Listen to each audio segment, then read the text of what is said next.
ዛሬም ደግሞ የከዛ ሐሳብ ላይ በመነሳት ነው የምንማረው ማለት ነው። ጥሩ ነገሮችን እያየን ነው እያገኘን ነው። እግዚአብሔር በቃሉ እየተናገረን እንደሆነ አምናለሁ። አሜን። እግዚአብሔር በምኑ እየተናገረን ነው? በቃሉ እየተናገረን ነው። ስለዚህ ይሄንን እድል ማግኘታችን ትልቅ እንደሆነ ራሴን እያሰብኩ እኔም ራሴን እንዲያይ አድርጎናልና እግዚአብሔርን እጅግ አድርገን እናመሰግናለን። ባለፈው እንግዲህ በባልና በሚስት መካከል ያለው አብሮ እንዴት መኖር አብሮ አንድነታቸውን እንዴት ጠብቆ እስከ ፍጻሜ መሄድ እንደሚገባቸው የሚለውን ሐሳብ ነው ያየነው። ለባልም ኃላፊነት እንዳለ ማለት ነው። ለባልም የራሱ ቤተሰቡን የሚጠብቅበት መንገድ እንዳለው አይተናል። ሚስትም እንደዚሁ እንዴት አድርጋ አንድነቱን መጠበቅ እንደሚገባ፣ ለዚህ ደግሞ መካከል ላይ ምን እንደሚያስፈልገው እግዚአብሔር ቃል ውስጥ ተምረናል። ስለዚህ ዛሬው ከዚህ በመቀጠል ደግሞ የምናየው በጋብቻ ውስጥ ያለውን ብቻ ሳይሆን ዛሬ ትንሽ ማንሳት የሚፈልገው የጋብቻ ዝግጅት ጊዜ በሚል ሐሳብ ላይ ነው። እንግዲህ ከፊት ለፊታችን ዝግጅት እንዳለ ውስጤ ይነግረኛል። አሜን ይባላል አይደል? አዎ፣ ዝግጅት እንዳለ በደንብ እንድትዘጋጁ እንጠይቃለን። ከፊት ለፊት ቤተክርስቲያንቱ የምትድሩ ሰዎች አሏት። አዎ፣ ስለዚህ ምን እንድታደርጉ እንፈልጋለን? ዝግጅት እንድታደርጉ እንጠይቃለን ማለት ነው። ከፊት ለፊት ብዙ የሚጋቡ ሰዎች ይታዩናል። አዎ፣ አሜን ነው ወይ?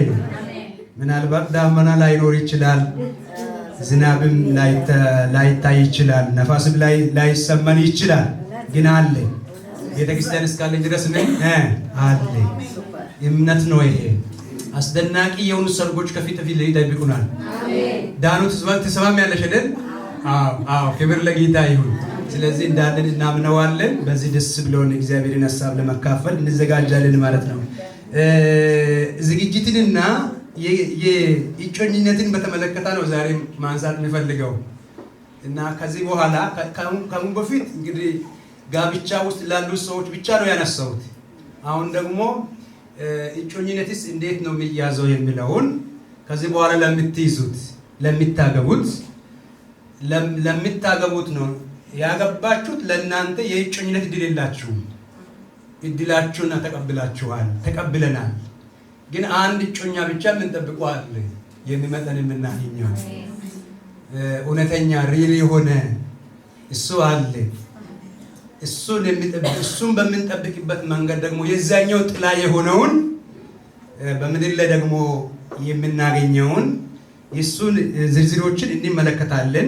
ዝግጅቱን ከማድረግ በፊት ስለ እጮኝነት መጽሐፍ ቅዱስ የሚናገረውን ሐሳብ እንናገር። ይሄ እጮኝነት የሚለው ቃል እንግዲህ በመጽሐፍ ቅዱስ ውስጥ ጥቂት ቦታ ነው የተጠቀሰው። አንደኛ ማቴዎስ ወንጌል ምዕራፍ 1 ላይ መልአኩ ነው ዮሴፍ እጮኛዋን ማርያምን ለመውሰድ ጥርጥር ውስጥ በነበረ ጊዜ እጮኛዬን ማርያምን ለመውሰድ አትፍራ በሚል ቃል መጥቶ ማለት ነው። እጮኛ የሚለው ከዛ ውስጥ እዛ ቦታ ነው ብዙ ጊዜ በቃሉ እውነት ላይ ያለው ሐሳብ ማለት ነው። ለእጮኝነት መጽሐፍ ቅዱሳዊ መስፈርቶችን ነው የምናየው። ብዙ ሰዎች እየተሸወዱ ያሉበት ዘመን ስለሆነ እንዳንሸወድ እግዚአብሔር እጮኛ ሴትን ወይም ወንድ በሚሰጥበት ጊዜ መስፈርቱ ምንድን ነው? እጮኝነት ለማግኘት ለመውሰድ ምንድን ነው? የመጣውን ነገር ለመቀበል አንዳንድ ጊዜ መጥቶም መቀበል የሚቸገሩ ሰዎች አሉ። መጥቷል እኮ ጊዜው ጠብቆ መጥቷል፣ ግን የመጣውን እንዴት አድርጎ ነው መቀበል ያለባቸው የሚለውን ነገር እሱን እንመለከታለን። እግዚአብሔር ይመስገን። መጽሐፍ ቅዱስ መስፈርቶች መከተል አማራጭ የሌለ መንገድ ነው። ለወጣቶች የሚሆን መጽሐፍ ቅዱሳዊ እጮኝነት ወይም መስፈርቶች በዝርዝር ምክር ዝርዝራዊ የሆነው ምክር ያው መስጣት እፈልጋለሁ። ለውድ ወንድምና ለውድ እህት የሚሆን ምክር ነው ይሄ። መጽሐፍ ቅዱስ ምንድነው የሚሰጠው? ለእጮኝነት የሚሰጠው መስፈርቶች ምንድናቸው የሚለው ብዙ ጊዜ ሰዎች መስፈርት በሚያደርጉበት ጊዜ ከሚሳስቱት ነገሮች አንዱ የሚሳስቱበትን ቦታ አለ። በትክክል ተቀብለው ደግሞ የሚያደርጉበትን ነገሮች አሉና እንዳንሳሳት የእግዚአብሔር ቃል ለኛ መማሪያችን የእግዚአብሔር ቃል ነው። መጽሐፍ ቅዱስ ነው። መጽሐፍ ቅዱስ ምን ያደርገናል ማለት ነው? ለዛኛው አቅጣጫውን እንዳንስት፣ አቅጣጫው በሳተ መንገድ እንዳንገባ መጽሐፍ ቅዱስ ግልጽ የሆነ መስፈርቲያ ይሰጣል ማለት ነው። አንደኛው መስፈርቲያ ምንድነው? ለእጮኝነት ብለን የምንጠብቀው እግዚአብሔርን የሚፈራ ሰው ወይም እግዚአብሔርን የምትፈራ ሴት መሆን አለበት። የመጀመሪያ ከመስፈርቶች የመጀመሪያ መስፈርት ለእጮኝነት ለመያዝ ወይም ወደ ጋብቻ ውስጥ ለመምጣት ስንፈልገው ያ መሆን አለበት። መጽሐፍ ቅዱስ እጮኝነት የሚለውን ቃል እንግዲህ በቀጥታ ቅድም እንደነገርኩት በዚህ በማቴዎስ ወንጌል ምዕራፍ 1 ቁጥር 18 እስከ 19 ባለው ክፍል ላይ እስከ 20 ባለው ክፍል ነው የምታገኙት። ነገር ግን እጮኝነት ለትዳር የመግቢያ በር ነው። እጮኝነት ምን ብያለሁ? ለትዳር የምን በር ነው? የመግቢያ በር ነው። እዛች ጋር ጥንቃቄ አድርጉ እና የመግቢያ በር ነው። አስተካክለሽ ቁጭ በል ከኋላ ልጆች እንዳያደርጉ ጌታ ይባርካችሁ። እና የምን በር ነው? የመግቢያ በር ነው። ይሄንን የመግቢያ በር ለምሳሌ ይሄንን ቤት እንድንገባ ያደረገው ምንድነው? ይሄንን ቤት እንድንገባ እዛች ቦታ ላይ በር ባይኖር ወደዚህ መግባት አንችልም አይደል?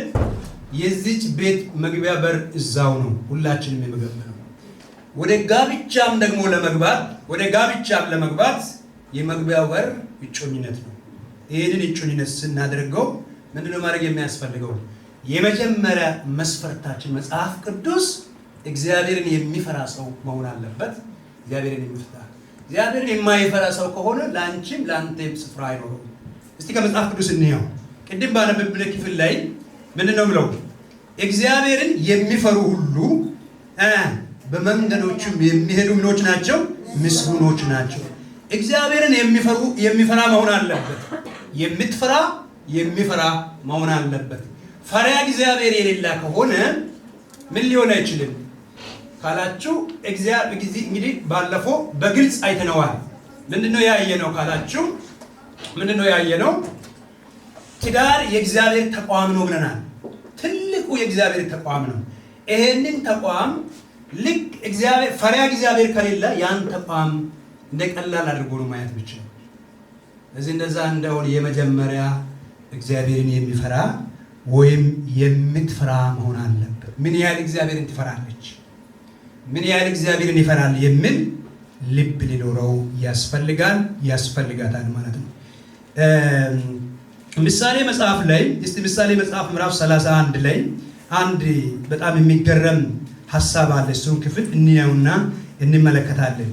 ምሳሌ መጽሐፍ ምዕራፍ 31 ሁላችሁ የምታውቁት ቃል ክፍል ነው፣ ግን እዛ ላይ እኔ በጣም ደስ ስላለኝ ስለዛች ለልባም ሴት ክፍሉ ምሳሌ 31 ከቁጥር 10 ጀምራችሁ እስከ ታች 31 ስታነቡ የልባም ሴት መስፈርታ እዛው ላይ ያስቀምጠዋል። ልባም ሴት ምን አይነት ሴት እንደሆነች ሁሉን ከላይ እስከ ታች ከዘረዘረ በኋላ ከላይ እስከ ታች ከዘረዘረ በኋላ ቁጥር 27 ጀምሮ እንደዚህ ይላል። የቤቷ ሰዎች አካሄዷን በዳና ትመለከታለች። የቤቷን ሰዎች አካሄዷን በዳና ትመለከታለች ይልና ሐኬተኛ እንጀራ አትበላም፣ ልጆቿ ይነሳሉ፣ ምስጋና ይናገራሉ፣ ባሏም ደግሞ እንዲህ ብሎ ያመሰግናታል። መልካም ያደረጉ ብዙ ሴቶች አሉ፣ አንቺ ግን ከሁሉ ትበልጫለሽ። ውበት ሐሰት ነው፣ ደምግባትም ከንቱ ነው። እግዚአብሔርን የምትፈራ ሴት ግን ምን ትሆናለች? እርሷ ትመሰገናለች ይላል። አሜን። እግዚአብሔርን የምትፈራ የዚች የልባም ሴት መለኪያዋ ምንድነው ብላችሁ ስትመለከቱ እግዚአብሔርን መፍራቷ ነው። እግዚአብሔርን የምትፈራ ሴት ትመሰገናለች ይላል። ስለዚህ የመጀመሪያ አንድ ሰው ለትዳር እጮኝነት መስፈርት አድርጎ ማቅረብ መምረጥ ያለበት እግዚአብሔርን ምን ያህል ይፈራል ወይም እግዚአብሔርን ምን ያህል ትፈራለች የሚለውን ሙሉ ሐሳብ ነው ለትዳር መያዝ ያለበት ማለት ነው። ይሄ መሆን አለበት። አንደኛው እሱ ነው ማለት ነው። እግዚአብሔር የተባረከ ይሁን። ምክንያቱም ይሄ ከሌለ ወደፊት ይሄንን ቅድም እንዳልኳችሁ ይሄንን ትልቁን ተቋም መምራት አይችሉም ማለት ነው። ሁለተኛ የእምነት አንድነት መኖር ያስፈልጋችኋል። በእምነታችሁ አንድ መሆን አለባችሁ። የምንመርጠው እንደ መጽሐፍ ቅዱስ መሰረት ለእጮኝነት መስፈርት ለማድረግ አገባለሁ ብዬ ካሰብኩት ጊዜ ጀምሮ ወይም ልታገቢ ካሰብሽበት ጊዜ ጀምሮ ሰውየው የሚያገባው ሰውየው ምን አይነት ነው ብለን በአእምሯችን ስለን በእግዚአብሔር ፊት እግዚአብሔርን ፈቃድ ጠይቀን ከዛ ጊዜ ጀምሮ አንዱ ነገር የእምነት አንድነት መኖር አለበት። የእምነት አንድነት ከሌለ አብሮ ያን ትልቁን ተቋም ምን ሊያደርጉ አይችሉም? እስከ ፍጻሜ ይዘው መምራት አይችሉም። ስለዚህ የእምነት አንድነት ያስፈልገዋል። መጽሐፍ ቅዱስ ስለ እምነት አንድነት ምን ይላል? መንፈሳዊ መጣጣም መጽሐፍ ቅዱሳዊ ትልቁ መስማር ትልቁን መጽሐፍ ቅዱስ የሚያሰምረው እዚህ ጋር ነው፣ የእምነት አንድነት ማለት ነው። ምክንያቱም መንፈሳዊ መጣጣም ከሌለ አብሮ ወደፊት መቀጠል አይችሉም። መጽሐፍ ቅዱስ ስለዚህ እንደዚህ ብሎ ይናገራል። ብዙ ሰዎች ብዙ ጊዜ በዚህ ላይ ይበላል። ችግር የለውም። ሌላ እምነት አንድነት የሌለውን ሰው ለማግባት ሲፈልጉ ችግር የለም እኔ መስክሬ ወደ እኔ አመጣዋለሁ የሚል ሀሳብ ነው የሚያቀርቡት። እሷም ወይ እንደዚህ አይነት አምሳ ምን ችግር አለው? በጣም ቆንጆ ሰው ነው፣ በጣም የሚወደው ሰው ነው ይላሉ። በጣም ነው የሚወደኝ ይላሉ። በጣም ይወደኛል፣ ትወደኛል፣ እኔም ወደዋለሁ። ስለዚህ ችግር የለውም አንቺም በሃይማኖትሽ ይላል፣ እኔም በሃይማኖቴ ይልና ምናልባት ያልገባኝ ነገር ካለ ደግሞ ሲገባኝ ይህንን ሊመጣ ይችላለሁ ይልና ተስፋን ጠልጥሎ ጠላት ሊጠቀምበት በዛ አይነት መንገድ ይመጣል። እንደዛ እንዳይሆን ማድረግ ያለብን የመጀመሪያ ምንድን ነው? የእምነት አንድነት ነው። የእምነት አንድነት ባለበት ቦታ ነው መጣመር የሚመጣው፣ አንድነት የሚመጣው። ይህንን ነው መጽሐፍ ቅዱስ የሚለው። ሁላችሁ ሁለተኛ ቆሮንቶስ ምዕራፍ 6 ከቁጥር 14 እስከ 18 ያለውን እግዚአብሔር ቃል ምን ይላል? ለዚህ ካልን ከማያምኑ ጋር አካሄዳቸውን አትጣመዱልና ከማያምኑ ጋር በማይመች አካሄድ አትጣመዱ። ጽድቅ ከአመፅ ጋር ምን ተካፋይነት አለው ይላል። ከማያምኑ ጋር የማይመች አካሄድን አታድርጉ ይላል። አትጣመዱ ይላል።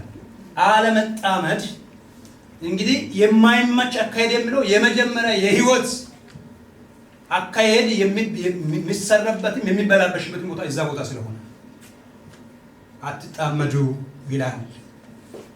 ከዛ በኋላ 5 ጥያቄዎች እዛ ላይ ያነሳዋል። ጽድቅ ከአመፅ ጋር ምን ተካፋይነት አለው? ጽድቅና አመፅ ሁለቱም ተካፋይነት ሊኖረው ይችላል? አይችልም። እስቲ አይችልም በለዋ። ከዛሳ ከዚህ ካለ በኋላ ብርሃን ከጨለማ ጋር ምን ህብረት አለው ይላል። ብርሃንና ጨለማ ሁለቱም ህብረት አላቸው እንዴ? የላቸው። እስቲ የላቸውም በሉ። እስቲ የላቸውም። አዎ ጎበዞች፣ ጌታ ይመስገን የላቸውም። እሺ ክርስቶስ ከቤልሆር ጋር ምን መስማማት አለው ይላል። ቤልሆር አንዱ የዲያብሎስ ወይም የሰይጣን ስም አንዱ ነው። ክርስቶስና ቤልሆር ምን መስማማት አላቸው? እዚህ ቦታ ላይ እዚህ ነው የሚገልጸው።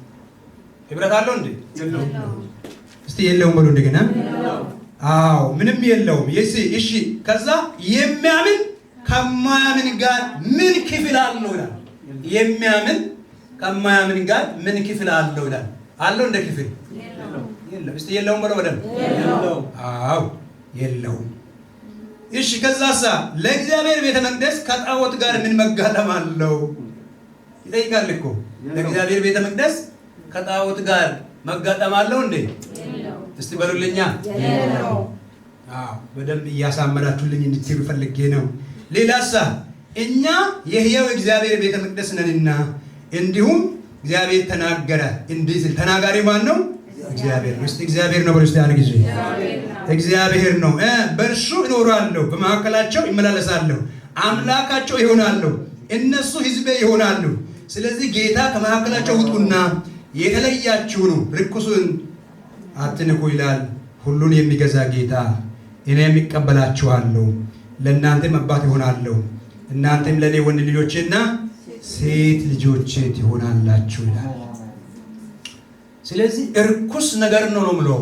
ርኩሱን አትንኩ፣ ከመካከሉ ምን ሆናችሁ ውጡ? ተለይታችሁ ውጡ። እኔ አምላካችሁ እሆናለሁ፣ እናንተም ሕዝቤ ትሆኑኛላችሁ፣ እኔ ይቀበላችኋለሁ። እግዚአብሔር እንዲቀበለን ከፈለግነው ዋናው ሁለተኛ መስፈርት መሆን ያለባችሁ ይሄ የእምነት አንድነት በጌታ በኢየሱስ ክርስቶስ አምኖ የዳነ ዳግም ልደቱን ያረጋግጣ ወንድም ወይም እህት ልትሆን ያስፈልጋል። ከዛ ውጪ ወደ ትዳር አንድነት ውስጥ ከገባን በኋላ እስከ ፍጻሜ መሄድ በጣም ነው የሚያስቸግረው። የእምነት አንድነት በጣም ሰፊ የሆነ ሐሳብ ያለበት ሐሳብ ነው።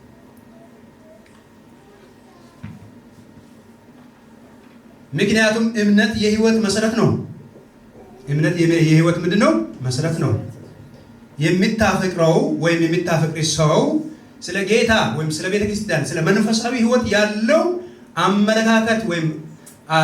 አመለካከት ከአንቺ ጋር ወይም ከአንተ ጋር የሚጋጠም ካልሆነ በትዳር ውስጥ ትልቁ ግጭት የሚፈጠረው እዛ ቦታ ላይ ነው። ምክንያቱም ከዛ ከገባን በኋላ አብሮ መጸለይ አለ፣ ቃሉን ማንበብ አለ፣ አብሮ ወደ አምልኮ ስፍራ መሄድ አለ። እዛ ጊዜ ልዩነት ይፈጠራል። ስለዚህ ምን እየሰፋ ይመጣል ካላችሁ ግጭቱ እየሰፋ ይመጣል። ግጭት ባለበት ቦታ ደግሞ ያ ተቋም ባለፈው እንደተማርነው አብሮ መቀጠል አይችልም። ስለዚህ መጨረሻው ኦሬዲ ዞሬ ወደ ተመጣው ወደ ፍቺና ወደ መለያየት ይመጣል፣ ወደ መጣላት ይመጣል። ቁስሉ የበዛ ይመጣል። ምናልባት ትላንትና ያይሽ የነበረው እይታ ወይም ትላንትና ያየው የነበረው እይታው እየተቀየረ ይመጣል። ከዛ ንዴት፣ ብስጭት እና አላገባብ የሆኑ ንግግሮች እየገቡ ይመጣል። ስለዚህ የእምነት አንድነት ትልቅ የሆነ ሰፊ የሆነ ሐሳብ አለው። በዚህ ውስጥ ነው መያዝ ያለብን ማለት ነው። ሶስተኛ ሐሳብ የባህሪ ፍሬ ወይም የመንፈስ ፍሬ መታየት ያለበት ለእጮኝነት የምንመርጠው ሰው ባህሪው ምን አይነት ነው? በባህሪው መልካም ፍሬ አለው፣ የሚታይ ፍሬ አለው፣ ትህትና አለው፣ ፍቅር አለው፣ ቸርነት አለው፣ ደግነት አለው። ያ ነገር ነገ እዛ ውስጥ ገብቼ አግኝ ይሁን ነገሮችን ለማያዝ ማለት ነው። ስለዚህ እነዚህ ነገሮች መታየት ያስፈልገዋል። መጽሐፍ ቅዱስ ቅድም ባነበብንበት ጊዜ ቦታም ስናገር ውበት ያልፋል፣ ንብረት ሊጠፋ ይችላል፣ ባህሪ ግን ዘላቂ ነው። መጽሐፍ ቅዱስ የምንመርጠው ሰው የመንፈስ ፍሬ ያለው እንዲሆን ያሳስበናል። ሊኖሩትም የሚገቡ የመንፈስ ፍሬዎች የምንላቸው ገላትያ 5:22 ላይ ያለው የመንፈስ ፍሬ ግን ፍቅር፣ ደስታ፣ ሰላም፣ ትዕግስት፣ ቸርነት፣ በጎነት፣ እምነት፣ የዋህነት፣ ራስን መግዛት ነው ይላል። እነዚህ ባህሪያቶች መታየት አለበት። ምክንያቱም አብረን ከመንፈስ ቅዱስ የሆነው እነዚህ ፍሬዎች ያሉ ሰው ከሆነ ያን የተሰጠውን ተቋሙን እስከ ፍጻሜ ይዞ ማስኬድ ይችላል ማለት ነው። ይሄ በጣም አስፈላጊ ነገር ነው። እነዚህ ፍሬዎች የሌለው ሰው ከሆነ በትዳር ውስጥ ሊታግስሽ ወይም ሊታገስሽ አይችልም። ሊያከብርህ አይችልም። መከባበርም መታዘዝም እዛ ውስጥ ሊኖረው አይችልም።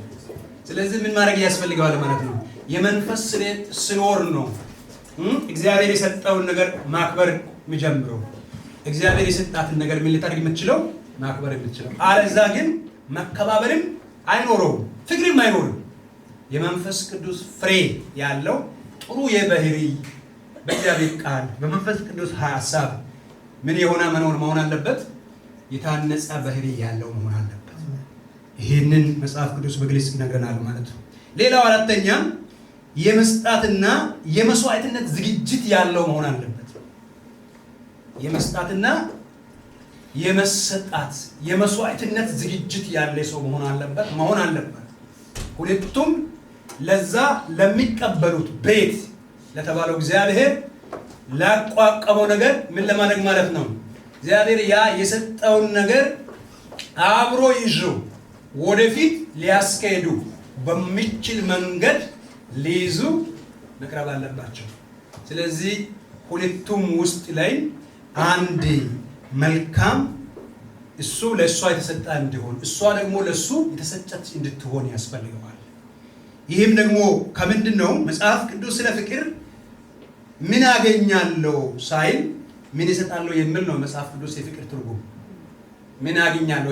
አሁን ብዙ ጊዜ ብዙ ሰዎች ትዳርን ከሚመርጡት ከተሳሰተው ካልኳቸው አንዱ ነገር ምንድነው ካላችሁ ወይም ካላት ነገር ተነስቶ ትዳር ይጀምራል። ካለው ነገር ተነስቶ ትዳር ይጀምራል እና ያ ያለውን ነገር ሄደው ከገቡ በኋላ ያለው ነገር እነሱ ሲሎ ጠብቆ እንደመጡት ሳይሆንላቸው ሲቀር ምን ይሆናሉ? ይጣላሉ። ፍቅር ግን እንደዚህ አይደለም። ፍቅር ምን አገኛለሁ ከማለት ይልቅ ምን ይሰጣለሁ ነው። ፍቅር እንደዚህ ነው። ፍቅር የመሰጣት ነው፣ መስዋዕትነት ነው እንጂ ምን ከሷ ምን አገኛታለሁ ወይም ከሱ ምን አገኛለሁ በሚል አይደለም። በውበቷ፣ በውበቱ፣ በሀብቱ፣ በዘሩ፣ በቋንቋው፣ በእውቀቱ ያን አይቶ ቢመጣ ከሆነ ምን ይሆናል ካላችሁ አንድ ቀን ያ የፈለገው ነገር እንደፈለገ ሳይሆንለት ሲቀር ያደክመዋል። ስልችት ይገባል፣ ብስጭት ይገባል። አስቡት። ስለዚህ ነው አስቀድሞ ምን መሆን አለበት? ለመስጣትና ለመሰጣት መስዋዕትነት የሆነው ህይወት ያለው መሆን አለበት።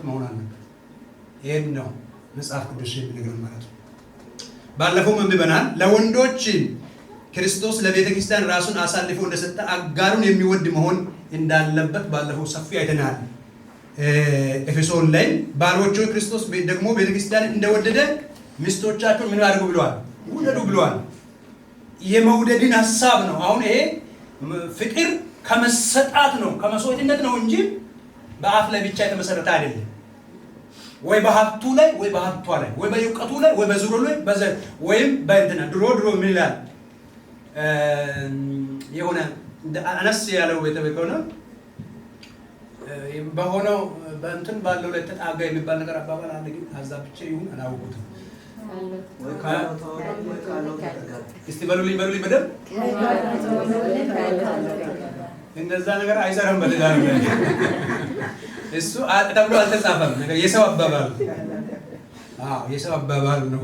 እንደዛ ተብሎ ወዳለው ተዳገብሎ ምን አለበና ጌቆ ወደ እንትኑ አውጥቶ የሚጥል እስከሆነስ ወይስ የሚጥል ከሆነስ ማን ነው እንትን የሚያደርገው? እሱ መስፈርት አይሆንብኝ። ስህተት ነው ይሄ። መጽሐፍ ቅዱስ የሚለው ከመሰጣት ነው። እኔ ምን ያህል ለባለቤቴ ራሴን ሰጠዋለሁ፣ እሷ ለኔ ቤተሰቤቴ ምን ያህል ራሷን ትሰጣለች። ራሱን መስጣት ማለት በእያንዳንዱ በእለት ኑሮ ማለት ነው። ህይወት ነዋ የምትገቢው። ፍላጎት ቢሆን ስሜት ቢሆን ያልቃል። የማያልቅ ህይወት አለው። እዛ ቦታ ላይ ብዙ መነካካት አለ። የየዕለት ህይወት አለ። የሚያደክም፣ የሚያበሳጭ፣ የሚያስቆጣ፣ ተስፋ የሚያስቆርጥ፣ የሚያሳምን ህመም አለው ብዙ። ያን ህመም ሲመጣ እንዴት አድርጌ ነው የሚሸከመው ነው። መሰጣት ያ ላይ ነው። ስለዚህ የተሰጠ ማንነት ሊኖረው ያስፈልጋል ማለት ነው። ይሄ በጣም አስፈላጊ ነው። ለሴቶችም እንደዚሁ ዝግጅት ማድረግ ያለባቸው ለመታዘዝ ለመገዛትና እግዚአብሔር በሚሰጣት በትዳር አጋራ ውስጥ ያለውን ራዕይ ለማስቀጠል ዝግጅት ያስፈልጋታል። የተዘጋጀች። ምክንያቱም ረዳት ሆና ነው የምትመጣው። ረዳት ልትሆኚ ነው ወደ ባልሽ የምትሄጂው ልታገቢው ማለት ነው። በእውነት በዚሁ እኔ በሚያገባው ሰውየው ውስጥ ያለውን ራዕይ ወደፊት አስካሄዳለሁ የሚል ነው ያለውና ስለዚህ ምንድነው በጠቅላላው ምንድነው ማለት ነው ከምናሳይባቸው ነገሮች ሁሉ የሚበልጠው የሚወዳት የምትወዳት ነው መሆን ያለበት። ትዳር በፍቅር ላይ ነው መመሰረት ያለበት። ከምንም ነገር ላይ መመሰረት የለበትም። ያ ፍቅር ካለ ነው የሚያስቀጥላቸው ህይወታቸው። ይሄ ነው የሚያስቀጥላቸው። ምክንያቱም አንዳንድ ጊዜ ደግሞ የተሳሳተ እኔ በጣም እኮ ነው የሚወደው በጣም እኮ ነው እሱን የሚወደው። እሱ ካልወደደስ ምንድነው? እሱ መውደድ አለበት። እሱ ምን መሆን አለበት? መውደድ አለበት። መፈተሽ ያለብሽ ምን ነው? ይወደኛል ወይ ነው ያለውን ነገር አይደለም። ሀገር ቢሆን ሀገር ብሎ እንትን ያደርግና ሀገሩን ካደረሰ በኋላ እዛው ይጥለዋል። ሀገር ብትል ሀገር ብሏት እንትን ያደርግና ሀገሩን ካደረሰ በኋላ ይጥላታል።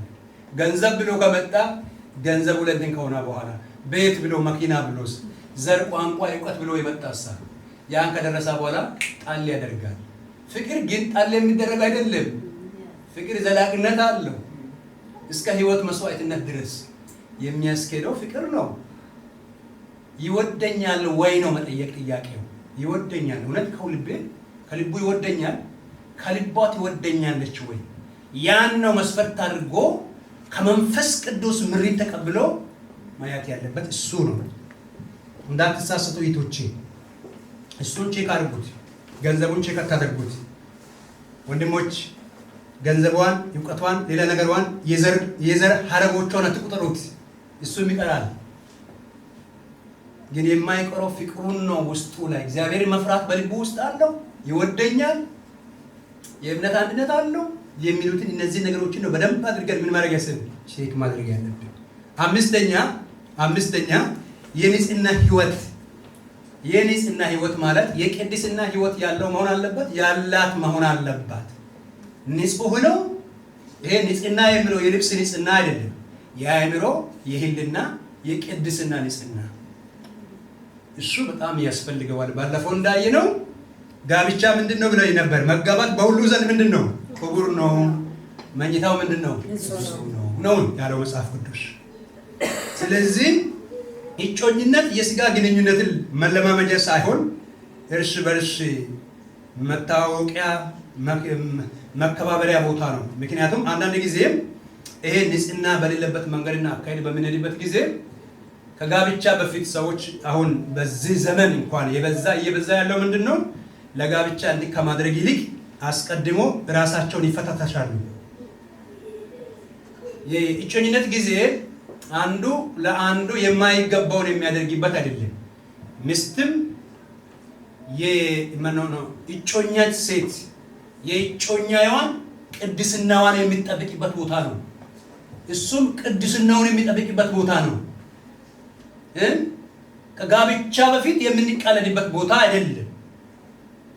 በሰውና በእግዚአብሔርና በሰው ፊት ቃል ኪዳን ገብተን እስከ አንድነት መተን እስከ ምንጣበቅ ድረስ እጮኛ የሆነችውን በሁሉ መቅጣጫ ንጽህናዋን መጠበቅ አለበት። ያውን ያቺ ሴትም ደግሞ ንጽህናዋ ምን ማድረግ አለበት? የእሱ ንጽህና መጠበቅ አለበት። መጠባበቅ የሚባል ነገር አለ።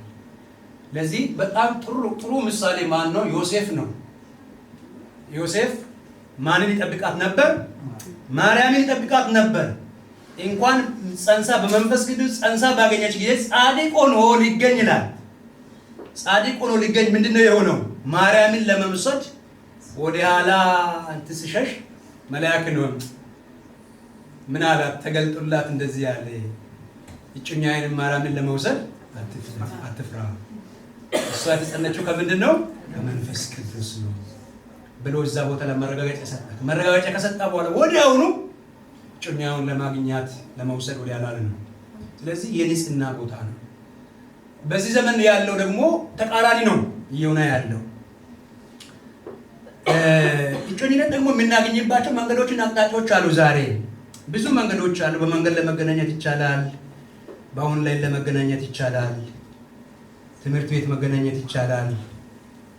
አገልግሎት ቦታ መገናኘት ይቻላል። በፌስቡክ መገናኘት ይቻላል። በኢሞም በቴሌግራምም በሁሉም መገናኘት ይቻላል። ጥሩ ነው። ግን የመገናኛ ቦታችን ያንቺን ንጽህናሽን ለመጠበቅ ምን ያህል ይጠነቅቃል ነው? ያንተን ንጽህና ምን ያህል ይጠነቅቃል? በዚህ ዘመን በዚህ በእንትን የምንገናኘው ደግሞ አለ አገባብ ይሄ ሚዲያን የምንገናኘው ደግሞ ከንግግር ነው የሚጀምረው። አለ አገባብ የሆኑት ንግግሮች ውስጥ እንገባለን። ልክ ከገበሽ በኋላ ወይ ከገባው በኋላ የሚናገሩ ንግግሮችን መናገር ይጀምራል። ትክክል አይደለም። እሱ መጠበቅ ያስፈልግ። ከህሊናችን ምን ጸልይበትን ትክክለኛ ቃል ነው ቃል ሼር ማድረግ ይቻላል። አብሮ መጸለይ ይቻላል። አብሮ እግዚአብሔርን ቃል መናገር ይቻላል። ህሊናችንን የሚያስወቅሰው ነገር መናገር የለብንም። መጠበቅ አለበት። በደንብ መጠበቅ አለበት። ሌላ ሸ ምንድነው? ባለፈው አንድ ጊዜ አንዲት እህት እዚህ ነው ሀሳቡን የምነግራችሁ እና እጮኝነት ተያይዞ በደንብ ተያይዙና በደንብ ሄደናል አሉ። እሺ ሄደናል ካልኩ በኋላ ጥሩ አልኩት ነው ወይም በቪዲዮ ወይም ደግሞ ራቁትሽን የሆነውን ፎቶሽን ወይም ማንነትሽ ካላየውሽ ወደፊት የኔ እጮኛ የትዳር አጋሪ ልትሆን አትችልም አለኝ አለች። ከዛ በኋላ የእሱን እንትን አቋረጥኳለሁ። ማቋረጥሽ በጣም ጥሩ ነው አልኩት። ይሄ አሁን እንደዚህ ነው። ይሄ ምንድን ነው ማለት ነው? እርቃንሽን ሊያወጣ የፈለገው ነገ እርቃንሽን ላይ አውጥቶ ሊጥልሽ ፈልጎ ነው እንጂ ከዚህ የበለጡ ነገሮች አሉ። እናንተ ከውስጥ ታውቃላችሁ ብዙ ነገሮች። ስለዚህ በጣም መጠንቀቅ አለብን። ክብርሽን የሚጠብቅ መሆን አለበት። ክብርህን የምትጠብቅ መሆን አለባት። ንጽህናሽን መጽሐፍ ቅዱስ መጋባት በሁሉ ዘንድ ምንድን ነው? ክቡር ነው። መኝታው ምንድን ነው? ንጹህ ነው ያለው እዛው መኝታ ላይ ነገ እግዚአብሔር አንድ ሲያደርግ ስትገቢ ከጋብቻ በፊት የሚደረገው የግብረ ስጋ ግንኙነት ነገ አንድ ላይ በሚተውልበት ሰዓት አእምሮ ላይ የሚያመጣው ቁስል ብዙ ነው። ህሊናን ያበላሻል፣ አእምሮን ያበላሻል። ይሄንን በእውነት ነው የምነግራችሁ። የብዙ ትዳሮች ብልሽት ምንድነው ብላችሁ ስንመለከት ብዙ እዚህ ውስጥ ገብቻ አይቼዋለሁ፣ አጥንቼዋለሁ፣ መክረናል። መጨረሻ ላይ መጀመሪያ ከጋብቻ በፊት ህይወት ልምምድ ጀመሩና ያ ህይወት የገቡበት ነገር ህይወት ምን ያደርጋቸዋል? እሱም እሷን ይወቅሳታል፣ እሷም እሱን ትወቅሳለች። የወቀሳ ህይወት ህሊናን የሚያበላሽ ነው። መጽሐፍ ቅዱስ ይህንን አይፈቅድም። መጠንቀቅ አለበት ይህንን ጉዳይ።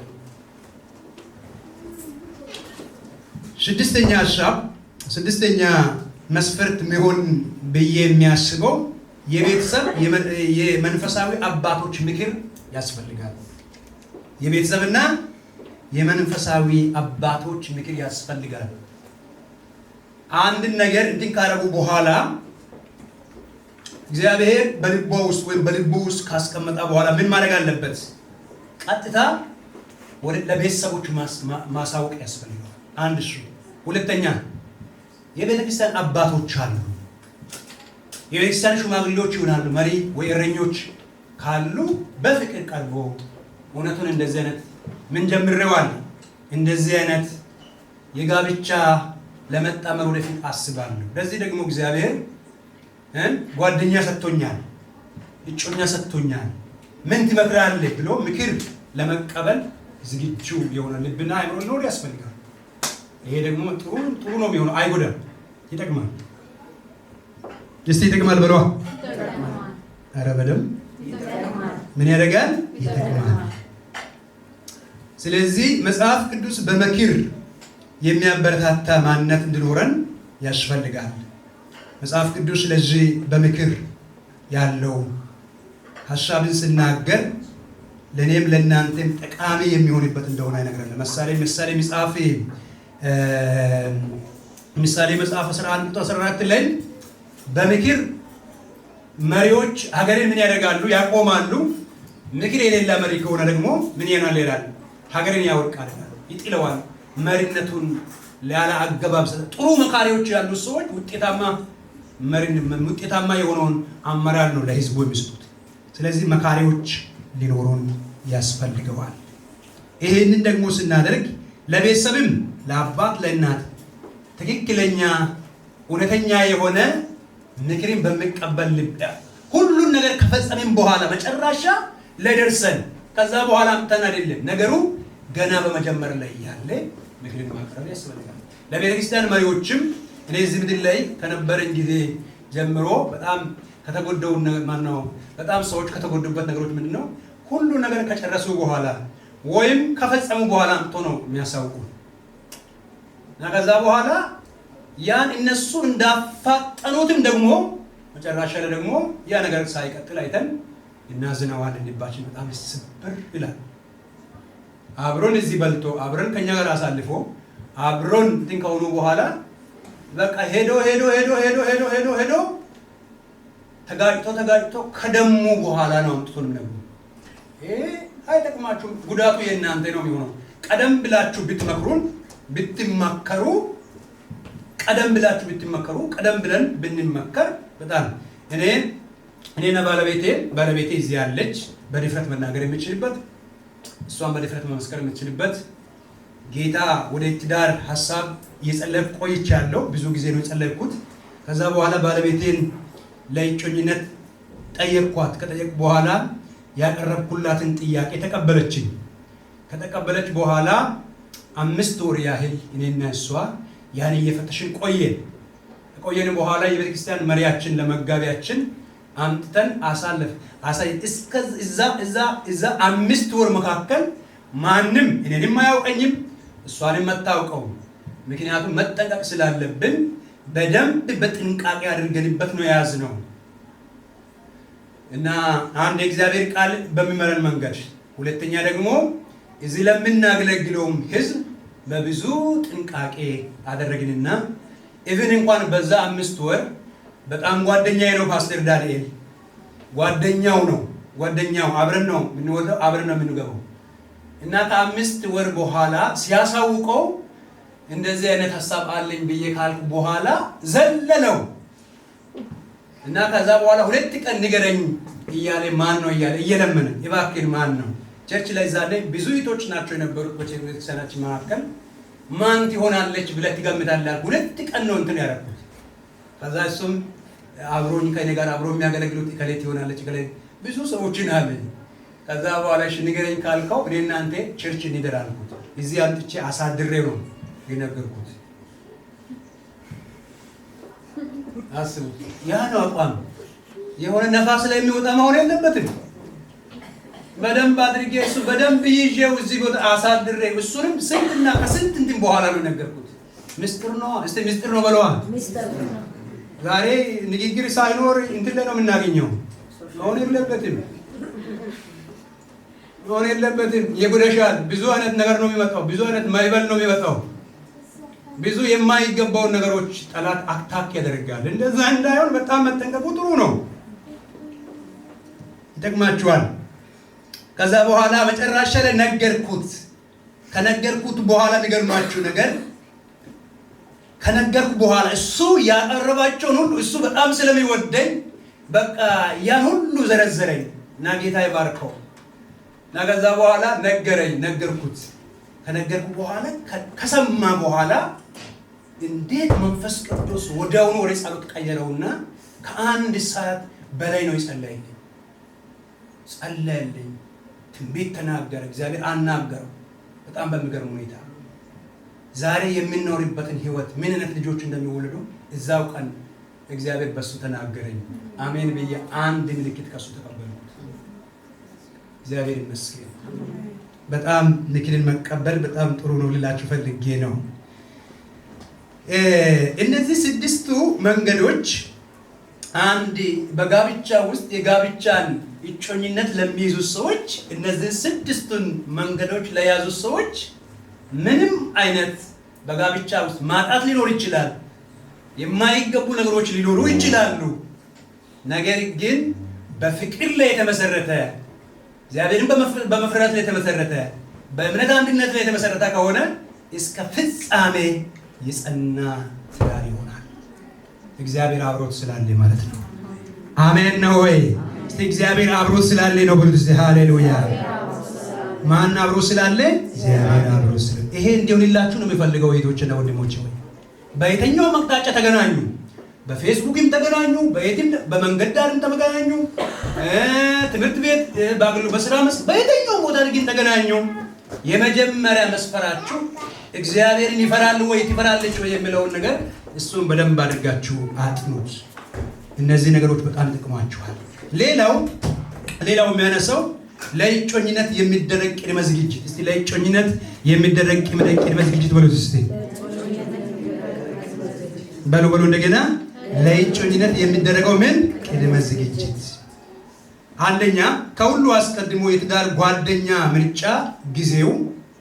በምርጫው ጊዜ የእግዚአብሔር ጊዜ እርግጠኛ መሆን ነው። የመጀመሪያ በሚደረገው ለጋብቻ ለእጮኝነት በሚደረገው ቅድመ ዝግጅት ውስጥ የመጀመሪያ ከሁሉ አስቀድሞ የትዳር ጓደኛው ምርጫው ጊዜው የእግዚአብሔር ጊዜ መሆኑን እርግጠኛ መሆን ነው። ያ ምንድነው? እዛ ውስጥ የእግዚአብሔርን ሐሳብ የእግዚአብሔርን ፈቃድ የምንረዳበት ጊዜ መሆን አለበት። ኤፌሶን መጽሐፍ ምዕራፍ 5 ላይ ክፈቱ እስቲ አንድ ጊዜ። ኤፌሶን መጽሐፍ ምዕራፍ 5 ቁጥር 17 ላይ እንደዚህ ይላል፣ ስለዚህ የጌታ ፈቃድ ምን እንደሆነ አስተውሉ እንጂ ሞኞች አትሁኑ ይላል። ሮሜ ምዕራፍ 12 ላይ ሮሜ ምዕራፍ 12 ቁጥር 2 ላይ እንደዚህ የሚል ቃል አለ። የእግዚአብሔር ፈቃድ እርሱም በጎና ደስ የሚያሰኝ ፍጹምም የሆነ ነገር ግን ምን እንደሆነ ፈትናችሁ ታውቁ ዘንድ በልባችሁ መታደስ ተለውጡ እንጂ ይህን ዓለምን አትምሰሉ። የእግዚአብሔር ፈቃድ እርሱም በጎ ደስ የሚያሰኝ ፍጹምም የሆነ ነገር ምን እንደሆነ ፈትናችሁ ታውቁ ዘንድ ይላል። የመጀመሪያ የእግዚአብሔርን ፈቃድ ምን እንደሆነ አስተውሉ እንጂ ምኖች አትሁኑ። ጊዜው የእግዚአብሔር ጊዜ ነው ወይ? መፈተን ያስፈልጋል። ሁለተኛ ደግሞ ፈትናችሁ ታውቁ ይላል። ጋብቻ ዝም ብሎ ዛሬ ስለተገናኘን የምንገባበት ተቋም አይደለም። ዛሬ አይን ለአይን ስለተያየን የምንገባበት አይደለም። መፈተን የሚባለው የእግዚአብሔር ፈቃድ ነው ወይስ አይደለም? ብዙ አይነት የምንፈትንባቸው መንገዶች አሉ። መፈተን በጣም አስፈላጊ ነው። ሌላው የህሊና ምስክርነት። እስቲ የህሊና ምስክርነት በሉት እስቲ። አቤት አቤት። አዎ ሁለተኛ ቆሮንቶስ ምዕራፍ 1 ላይ ሄዱ እስቲ።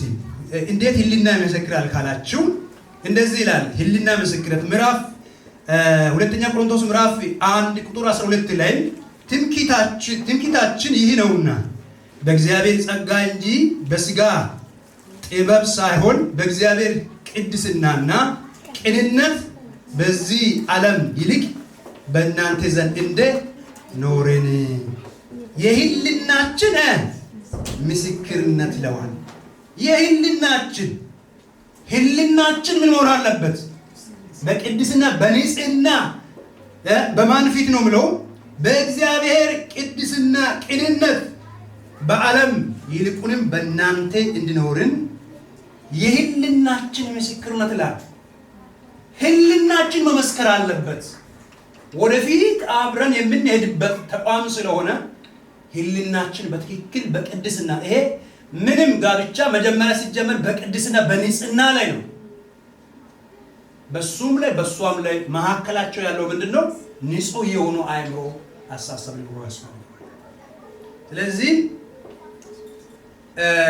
እዚህ ውስጥ ብዙ ጊዜ የምንታለልበት ነገር አለ። ምንድነው የምንታለለው ካላችሁ አንድ ነገር ሊያሳስባችሁ ወደዋለሁ። እሱ ምንድነው ካላችሁ የእግዚአብሔርን ፈቃድ እንዴት እናውቃለን የሚል የብዙ ሰዎች ምን አለ ካላችሁ መላምት አለ። እንዴት የእግዚአብሔር ፈቃድ እንዴት ነው የምናውቀው ይላሉ ብዙ ሰዎች። እግዚአብሔር ፈቃዱን የሚያሳውቅ አምላክ ነው። አሜን። እስቲ በሉት እስቲ እግዚአብሔር ፈቃዱን የሚያሳውቅ አምላክ ነው በሉት እስቲ። ዛሬ የምናውቅበት መንገድ እናየዋለን። አንደኛ የእግዚአብሔርን ፈቃድ እንዴት ነው የምናውቀው ካላችሁ የጊዜውን መልእክት። ለምሳሌ እኔ እየጸለይኩ ከሆነ ጊዜው ላይ እዛው ልቤ አእምሮ ተዘጋጅቶ ካለ፣ ምክንያቱም ዝግጅት ላይ ነው ያለሁት በጸሎትም በአእምሮም በእግዚአብሔርም ቃል ማቴሪያላዊም የሚያስፈልግበት ጊዜ ላይ ከሆንኩት አሁን አእምሮ ለአቅመ ሔዋን ደርሼዋለሁ፣ ያስፈልገኛል ትዳር የሚል የአእምሮም የሐሳብም የእይታም የመንፈስም ዝግጅት አለ። እዛው ሰዓት ላይ ግን የጊዜው መልእክት ያስፈልገዋል። አሁን የጌታችን የኢየሱስ ክርስቶስ እናት ማርያም የጌታ መልአክ ወደ እሷ መጥቶ ምን አላት ካላችሁ ያልጠበቀችው ነገር ዝግጅት ግን አላት። እሷ ተዘጋጅታለች እና በዛ ሰዓት መጥቶ ምን አለ? ደስ ይበልሽ ጸጋዬ ይሞላብሽ ብሎ ተናገራት። ከዛ ጸጋዬ ይሞላብሽ ካለ በኋላ ተናገረው። ከተናገረው የጊዜ መልእክት ምንድነው? ለሷ ልቧ ሙሉ እንደሆን አትፍሪ የሚል ነበር። ሉቃስ ወንጌል ምዕራፍ 1 ላይ እንደዚህ ይላል። መልአኩም ከነገረ በኋላ መልአኩም ወደ እርሷ ገብቶ ደስ ይበልሽ ጸጋ ይሞላብሽ ሆይ ጌታ ካንቺ ጋር ነው፣ አንቺ ከሴቶች መካከል የተባረክሽ ነሽ አላት። እሷም ባየችው ጊዜ ከንግግሩ በጣም ደነገጠች። ይህ እንዴት ያለ ሰላምታ ነው ብላ አሰበችው። ቁጥር 30 ያለውን ቃል የጊዜ መልእክት መሆኑን የምታውቁበት ዋናው ትልቁ ነገር ምንድነው? መልአኩም እንዲህ አላት፣ ማርያም ሆይ በእግዚአብሔር ፊት ጸጋ አግኝተሻልና አትፍሪ። የጊዜው መልእክት መረጋገጫ ያስፈልገዋል። እግዚአብሔርን ፈቃድ ለማወቅ ይሄ ከእግዚአብሔር ነው የተነገረው ወይስ አይደለም የሚለውን እዛ ቦታ ላይ አትፍሪ አላት። ስላት ወዲያውኑ ያን አንድ ምን አደረገች ማለት ነው? አንድ መንገድ ሄደች። ለምሳሌ ተዘጋጅተናል፣ እውነት ነው እንቀበል ነው። ዝግጅት ደግሞ ያስፈልጋል። የተዘጋጀ አእምሮ ካለ የጊዜው መልእክት ያስፈልጋል ማለት ነው። ሁለተኛ የእግዚአብሔርን ፈቃድ ለማወቅ ሁለተኛ የቃሉ መረጋገጫ ያስፈልጋል። የቃሉ መረጋገጫ ብሉት እስቲ። የእግዚአብሔር ቃል መረጋገጫ ያስፈልጋል ብሉት እስቲ። አዎ ማርያም ምኑን ነው ያረጋገጠችው ካላችሁ እዛው 32 ለምን ይላል? እርሱም ታላቅ ይሆናል የልዑል ልጅም ይባላል። ጌታ አምላክ የአባቱን የዳዊትን ዙፋን ይሰጠዋል፣ በያዕቆብ ቤትም ላይ ለዘላለም ይነግሣል፣ ለመንግስቱ ምን የለውም ማለት መጨረሻ የለውም። ከብሉይ ኪዳን መጽሐፍ አጠቀሰውና መልአኩ ምን አላት? በያዕቆብ ቤት ላይ ለዘላለም ይነግሣል፣ እሱ ታላቅ ይሆናል የልዑል ልጅ ይባላል፣ ጌታ አምላክም የአባቱን የዳዊትን ዙፋን ይሰጠዋል፣ በያዕቆብ ቤት ላይ ለዘላለም ይነግሣል ብሎ ቃሉን ተረተረላት። የቃሉ መልእክት ልቧን ደገፈ። ሁለተኛው ይዛለች። ሁለተኛ እግዚአብሔርን ቃል የምናውቅበት እግዚአብሔርን ፈቃድ የምናጠርበት በእግዚአብሔር ቃል መረጋገጫ ነው። ሶስተኛ ሐሳብ ሶስተኛ የመንፈስ ቅዱስ ምሪት ነው። እስቲ የመንፈስ ቅዱስ ምሪት ወሉት እስቲ። የመንፈስ ቅዱስ ምሪት ያስፈልጋል። መንፈስ ቅዱስ ምሪት እዛ ላይ በጣም ይሄ እንዴት ይሆናል ብላ ባለችው ሰዓት መልአኩ ምን አላት? ቁጥር 34 መልአኩም ወደ እሷ ስለ እሷ እንዲህ ብሎ ተናገረ። ቁጥር 35 ላይ መልአኩም መልሶ እንዲህ አላት፣ መንፈስ ቅዱስ ባንቺ ላይ ይመጣል፣ የልዑል ኃይልም ይጸልይሻል። ስለዚህ ደግሞ ከአንቺ ወለደው ምን ይባላል? ቅዱስ የእግዚአብሔር ልጅ ይባላል። መንፈስ ቅዱስ ወደ አንቺ ይመራል። ይሄንን እንዴት እንደምታደርጊ ይጸልይልሻል። ከመንፈስ ቅዱስ ነው እሱ እንደሚመራት። ሶስተኛ ምን ተቀበለች? ምሪት ተቀበለች ማለት ነው። አራተኛ የሰዎች ምስክርነት። እስቲ የሰዎች ምስክርነት በሉት እስቲ። አረ በደንብ በሉት እስቲ። የሰዎች ምስክርነት በሉት እስቲ። የሰዎች ምስክርነት። ሰዎች ምስክርነት ስል አንድ ጊዜ እኔና ሜሪ ይሄንን ከተናገርን በኋላ የጋብቻን ጥያቄ ካቀረብኳት በኋላ ይሄን ሐሳብ ያዝ ነው። ከያዝን በኋላ ምንድነው የሆነው ካላችሁ እሷ ይሁድ ነው እስከዛሬ ድረስ አይረሰኝም። ይሁድ ነው ሐሳቡን ካቀረብኳት በኋላ ቀጥታ ከተነጋገርን በኋላ በሁለተኛው ቀን ተነስታ ደግሞ ወደ ትሄዳለች። ቦድሩም ለሶስት ወር ትሄዳለች እና ከዛ በኋላ ሄደች። ሰኞ ቀን ላይ ጾም ጸሎት ላይ ዋልኩ። እኔ ጾም ጸሎት ዋልኩ። ሐሳቡን አቅርቤያለሁ። እግዚአብሔር ፈቃዲ ነው አይደለም የሚለው አንድ ምልክት ስጠኝ ብዬ ጠዋት ጀምሬ እስከ 8 ሰዓት አካባቢ ጸሎቴን አልጨረስኩትም። ነገር ግን ውስጤ ስልኬን ክፈት የሚል ነበር። ስልክ ዘግቼ ነበር የምጸልየው እና ክፈት ስለኝ ስልኬን ከፈትኩ። ሲከፍተው ፓስተር ዳንኤል ደወለና እዛኔ ወንድም ፓስተር ባርናባስ እዚህ መጥቶ ነበርና ስለ ሙስሊም ወንድሞች ወንጌልን እንዴት መድረስ እንደሚገባል ሊነግረን ሊያስተምረን ዛሬ ብቻ ነው ያለውና እዛኔ ወንድሜ መሐመድና እህቴ መክሊት ሁለታቸውም ተጋብቶ ነበሩና ገና አዲስ እንትኖች ናቸው። እና ከዛ በኋላ ምን አለ ለአንድ 10 ሰው የሚሆን ሰው ለዚህ ስልጣና ሊሰጥ ተዘጋጅቷልና ብሎ ብዙ ጊዜ ደውዬልሃለሁ አለና እባክህን ማምሻ 1 ሰዓት 7 ሰዓት ላይ ሳትቀር እንድትገኛልና ነገረን። ከዛ በኋላ ከጸሎት ቦታ ተነስቼ ቀጥታ ወደ መሐመድ ቤት ገባን እና ተዘጋጅቷል፣ ሁሉ ነገር ተዘጋጅቶ ዝግጅት አድርጓል። ከዛ በኋላ ልክ ስንገባ አንዲት እህት ቤቲ ናት፣ ቤቲ ማሙናት እዛው ቀን አንድ ነገር ተናገረች። አንቺ ስንት ልጆች ነው የምትወልጂ ብላት መክሊት ትጠይቃለች። እሷ ምንድነው የምትለው 12 ልጆች ነው የሚወልደው አለች። በዛ ንግግር ተጀመረ። በዛ እኔ እየጸለይኩት የዋልኩበት የቃል ምስክርነት ጌታው ስጠኝ፣ እኔ የሚፈልገው እሱ ነው የሚል ነበር። ከዛ በኋላ የትምህርቱ ሐሳብ ቀርቶ ከ7 ሰዓት እስከ 10 ሰዓት እዛው ላይ ብቻ እየተከራከርን እነሱም ሐሳቡን እያስረዱ እሱም እያስረዳን ከዛ በኋላ ከዛ ሳንወጣ የስልጣናው ነገር ቀረ። ወደ ጋብቻ ሐሳብ ውስጥ ወጥተን ከዛ በኋላ ንግግሩ ሁሉ ካለቀ በኋላ ለማተጸለየ ለኔ ነው ተጸለየ። እግዚአብሔር እዛው ቀን ሲጸልይበት የነበረው አንድ የቃሉን ምስክርነት ሰጠኝ። እዚህ ላይ እኒው ውስጥ እዚህ ጋር የማርያም የሰው ምስክርነት ምንድነው ካላችሁ ቁጥር 36 ላይ እነሆ ዘመንሽ ኤልሳቤጥ እሷም ደግሞ በእርጅናዋ ወንድ ልጅ ጸንሳለች፣ ለእርሷም መካን ትባል ነበረችው። ይህ 6ኛ ወር ነው፣ ለእግዚአብሔር የሚሳነው ነገር የለም። ማርያም እጮኛዋን እነሆ የጌታ ባሪያም እንደ ቃል ይሁንልኝ አለችው። መልአኩም ከእርሷ ሄደ። ከዛ ማርያምም በዛ ወራት አሁን ልትፈትሽ ነው። የቃል ምስክርነት ተናግሯል ማለት አሁን ምስክርነቱን ነግሯል። ያውልሽ አሁን ዘመድሽ ናት። እሷ እኮ አሁን 6ኛ ከጸነሰችው 6 ወር ሆኗታል። ለዚህ ለእግዚአብሔር የሚሳነው ነገር የለም ብሎ በደንብ አስረግጦ ነግሯታል።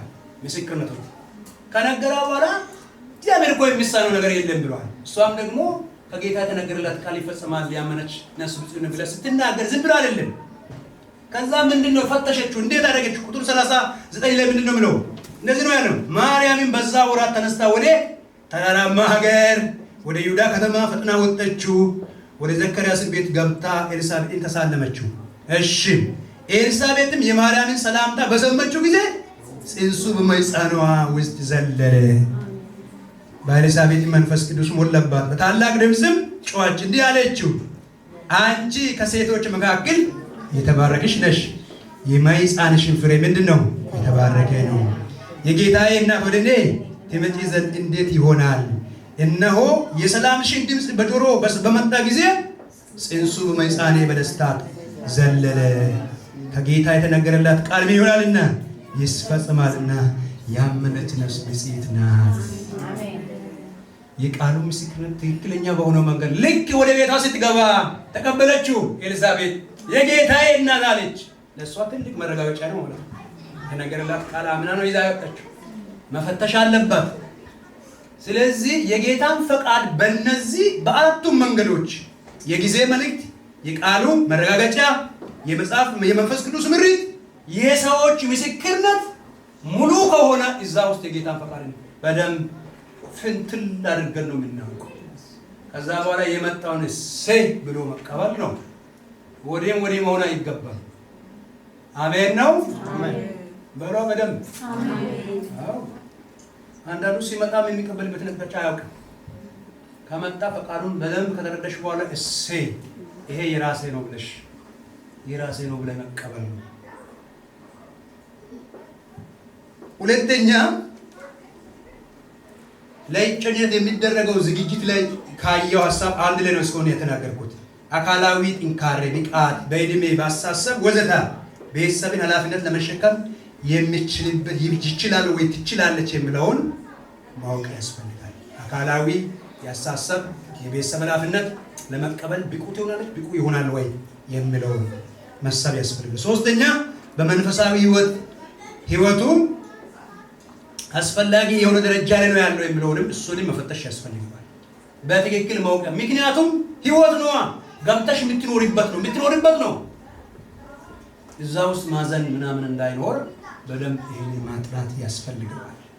ሶስተኛ ቁሳዊ ዝግጅት እንደ አካባቢው ኑሮ ደረጃ መጠን ለቤተሰብ አስፈላጊ ነገሮች ለማሟላት ለማስተዳደር የሚያስፈልግ ገንቢ ምንጭ የሆኑት የገቢ ምንጮች አስፈላጊ ነገሮች የቤት መጠለያዎችን ቢያስፈልጉ የሚያስፈልጉት ነገሮች ካሉ ምክንያቱም የሚያስፈልጉት ነገሮች እንደ ሁኔታው ማዘጋጀት ያስፈልጋል። ለዚህ ዝግጅቶች መኖር ያስፈልጋል ማለት ነው። እግዚአብሔር ይመስገን። ለዚህ ነገሮች ለእጮኝነት ለምናደርግበት ዝግጅቶች በጣም አስፈላጊ ናቸው። በዚህ ላይ ለማቆም ይገደዳለው። ጌታ ይመስገን። ለእጮኝነት ጊዜ የሚያስፈልጉ ነገሮች አሉ። እሱን አልፋለሁ። ወደፊት እንግዲህ እንደ እግዚአብሔር ፈቃድ አንድ ሳምንት ወደፊት ጨምራለሁ። በሚቀጥለው ሳምንት የጋብቻና የትዳር ህይወት የሚለው ነገር አነሳለሁ። ከዛ በኋላ ሰፊው ውይይት ቀን አንድ እናደርገዋለን። ከዛ በኋላ ደግሞ ቤተክርስቲያን ስታዘጋጅ በእያንዳንዱ አገልግሎት ዘርፎች ደግሞ ውይይቶች ይደረጋል፣ ይቀጥላል። ምክንያቱም እዚህ ውስጥ ፈውስ ይመጣል፣ በረከትም ደግሞ ይሆናል። እግዚአብሔር የታድሶን መነቃቃት በዚህ ምድር ላይ ያመጣዋል። አሜን ነው ወይ? ትፈልጋላችሁ ወገኖቼ? ይሄንን እግዚአብሔር እንዲያደርገው በዚህ ጉዳይ ላይ ቤተክርስቲያን መስራት አለበት። እየጸለይን ነው ያለ ነው። ዝም ብሎ የመጣ ጉዳይ አይደለም። ከብዙ ንግግር በኋላ ከብዙ ጸሎት በኋላ የመጣ ሐሳብ ነው። ስለዚህ እዚህ ውስጥ ቤተክርስቲያን ስታዘጋጀው ማንንም ለመንካት ማንንም ለማሳዘን አይደለም። በእውነት እግዚአብሔር በቃሉ ውስጥ ሰውን ይፈውሳል፣ ጋብቻን ይፈውሳል በሚል ልብና አእምሮ የተዘጋጀ ሐሳብ ብቻ እንደሆነ በማወቅ እንድንቆም ያስፈልገናል። ጌታ ይመስገን። ኢየሱስ ጌታ ነው። አጭር ጸሎት እናደርገው። አንገቶቻችን ዝቅ አድርገን ጌታ ሆይ እጅግ አድርገን እናመሰግናለን። በተወደደው ልጅ በኢየሱስም ክብር ላንተ ይሁን። ስለተናገርከን ስለመከርከን ተመስገን። እህቶቻችን